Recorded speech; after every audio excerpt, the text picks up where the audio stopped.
Argentine গোলরক্ষক এমি মার্তিনেজকে 2 ম্যাচের জন্য নিষিদ্ধ করা হয়েছে।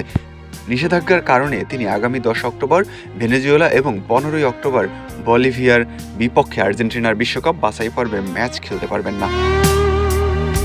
শৃঙ্খলা ভঙ্গের দায়ে আর্জেন্টিনার গোলরক্ষক এমিলিয়ানো মার্তিনেজকে 2 ম্যাচ নিষিদ্ধ করেছে বিশ্ব ফুটবলের নিয়ন্ত্রক সংস্থা ফিফা। আপত্তিকর আচরণ ও ফিফার ফেয়ার প্লে নীতি ভাঙার কারণেই মার্তিনেজকে এমন নিষেধাজ্ঞা দিয়েছে ফিফা। জানা গেছে, আলাদা 2টি ঘটনার কারণে শাস্তির মুখে পড়তে হয়েছে তাকে।